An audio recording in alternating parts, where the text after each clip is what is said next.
social psychologistic theory that individuals are influenced by the people around them. Now, in this book, there is something said of it as an introduction to conformity.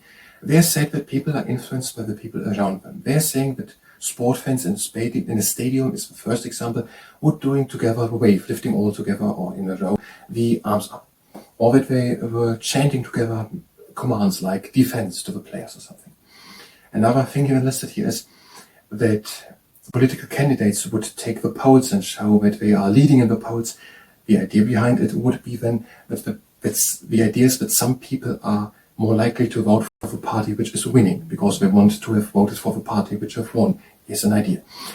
And another idea is that people were bringing about around bartenders or musicians a jar to collect money, and they're putting previously money in so that the people see that money was already put it in.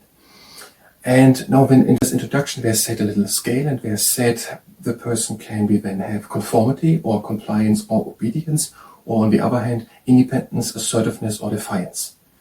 And now this influence that can be destructive or constructive, it can be helpful, it can be hurtful, it can be by a single person, a group, an institution. And then they said general society has multiple things like that. For example, standing in a queue in a line, that would be something which has practical, useful things. Other things, the influence on groups might be not so positive, is when listed two examples. The one is to drink because other people are drinking alcohol, or to participate in offensive jokes on bullying because the other people are doing it.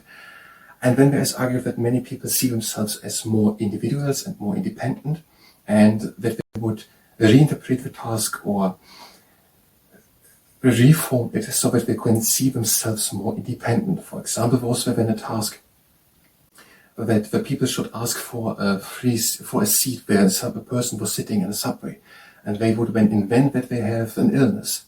So they didn't want to just ask and break the social norm, that they, for no obvious reason, would get the seat, but that they would invent that they have an illness, so that they can get the seat.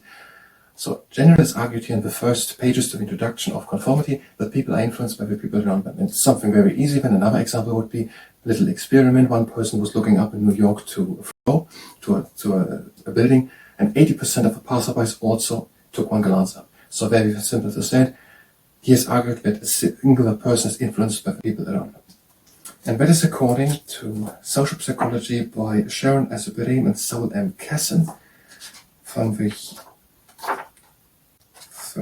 the year 1996 on the pages 332 and 333. But the positions and views expressed are the ones of the source and don't necessarily align with my own.